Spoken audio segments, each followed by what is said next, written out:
Hello, আসসালামু আলাইকুম। আজকে আমরা আলোচনা করব হিসাব বিজ্ঞানের খুব গুরুত্বপূর্ণ একটা টপিক, প্রভাবী বিক্রয় সংক্রান্ত যাবতীয় সকল ধরনের গাণিতিক সমস্যা।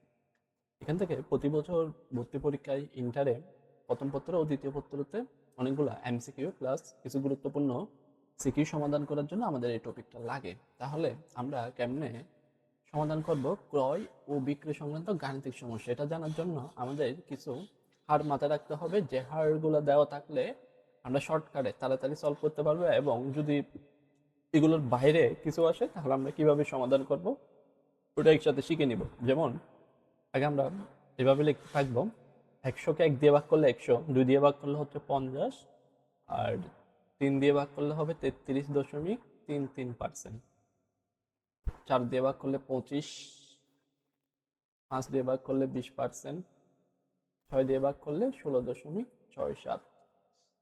তাহলে দেখো, ক্রয় মূল্যের উপরে যদি 100% থাকে তাহলে মাথায় রাখবা বিক্রয় মূল্যের উপরে মুনাফার হার হবে 50%। কেমনে এটা আমরা পরে দেখতেছি।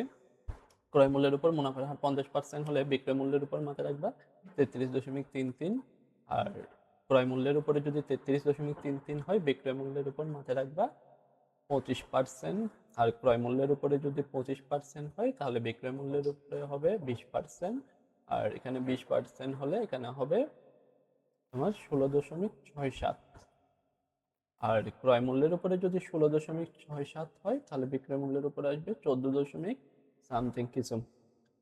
তাহলে দেখো, এখানে তো আমরা একটা রাউন্ড ফিগারে আছি, যদি এগুলোর বাইরে কোনো সময় হার দেওয়া থাকে তাহলে আমরা কিভাবে নির্ণয় করব। তাহলে মাথায় রাখবা, প্রথমটা, যদি প্রশ্নে ক্রয় মূল্যের উপরে হার দেওয়া থাকে,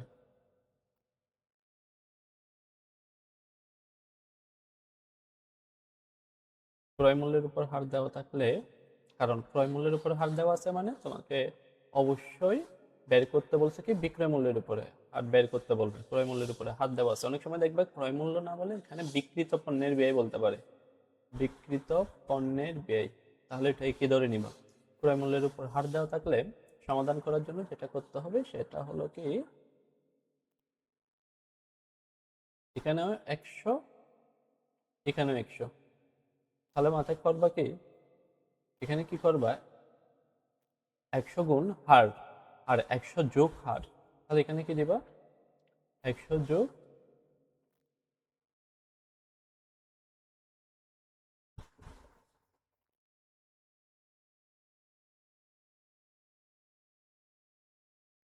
দুইটা নির্ণয় করার সময় মাথায় রাখতে হবে উপরে সবসময় কি করবা, গুণই করবা। তাহলে 100 গুণ কি দিব, হার, আর নিচে ক্রয় মূল্যের উপর হার সবসময় বিক্রয় মূল্যের তুলনায় বেশি হওয়াতে ক্রয় মূল্যের ক্ষেত্রে যোগ দিবা, 100 যোগ।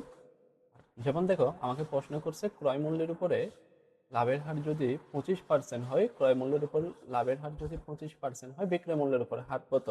তাহলে কি করবা, 100 গুণ হার 25, আর এখানে 100 যোগ 25 ইকুয়াল আসবে তোমার 20%।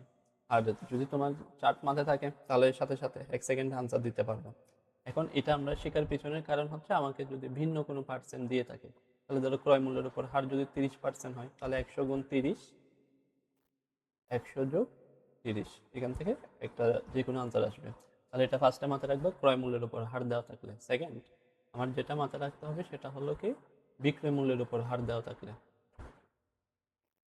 তাহলে দেখো, বিক্রয় মূল্যের উপর হার দেওয়া থাকলে তোমাকে অবশ্যই ক্রয় মূল্যের উপর হার বের করতে বলবে। তাহলে এটা কিভাবে সমাধান করবা, ওই যে একই ফর্মেটে আমরা মাথায় রাখবো, জাস্ট নিচে বিক্রয় মূল্যের উপর হার ক্রয় মূল্যের তুলনায় কম হওয়াতে এটাতে মাইনাস করবা, 100 গুণ হার 100 মাইনাস করবা। যেমন দেখো, বিক্রয় মূল্যের উপর হার দেওয়া আছে 20%, তাহলে ক্রয় মূল্যের উপর কত, তাহলে 100 গুণ এখানে আসবে 20, আর 100 থেকে 20 মাইনাস হলে এখানে আসবে 80, তাহলে সমান সমান আসবে 25%। তাহলে ওই জিনিসটা মাথায় রাখবে, একটা হচ্ছে ক্রয় মূল্যের উপরে থাকলে আর একটা হচ্ছে বিক্রয় মূল্যের উপর হার দেওয়া থাকলে। এরপরে আসুন, আমাদের এমন কিছু ফরম্যাট আছে যে ফরম্যাটের প্রশ্নগুলোতে সাধারণত কোন একটা রাউন্ড ফিগারের টাকা দেওয়া থাকে না, আবার এটার উপর হার দেওয়া থাকে। ওই টাইপের প্রশ্নগুলো আমরা কিভাবে সমাধান করব। তাহলে ক্রয় ও বিক্রয় সংক্রান্ত কিছু গাণিতিক সমস্যা সমাধান করার জন্য আমরা এই দুইটা ফরম্যাট মাথায় রাখবে, তাহলে দেখবা তোমরা খুব সহজে আনসার করতে পারবা। আমি আরেকটা ভিডিও দিব যেখানে কর কমিশন সংক্রান্ত ম্যাথ থাকবে, ওইগুলো কিভাবে সমাধান করবা। তাহলে দেখো, সর্বপ্রথম ধরো দেওয়া আছে বিক্রয় ৮০,০০০ টাকা, প্রশ্নে বলছে বিক্রিত পণ্যের ব্যয়, বিক্রিত পণ্যের ব্যয়ের উপর 10% মুনাফা হলে বিক্রিত পণ্যের ব্যয় কত, বিক্রিত পণ্যের ব্যয় কত। তাহলে এটা সমাধান করার জন্য আমরা ফার্স্টে যেটা মাথায় রাখবো, আমরা জানি বিক্রয় থেকে যদি বিক্রিত পণ্যের ব্যয় মাইনাস হয়, তাহলে যেটা আসে সেটাই হচ্ছে মোট লাভ। এখানে একটা টেকনিক মাথায় রাখবে, এখানে বলছে বিক্রিত পণ্যের ব্যয়ের উপর 10% মুনাফা। আমার যদি বিক্রিত পণ্যের ব্যয়ের টাকাটা দেওয়াই থাকতো, আমি এটার উপর 10% করলে মুনাফা চলে আসতো। আর বিক্রিত পণ্যের ব্যয়ের টাকা দেওয়া থাকলে তার আমাকে বিক্রিত পণ্যের ব্যয় বের করতে বলতো না। এখন বিক্রিত পণ্যের ব্যয়ের টাকাটাই নেই।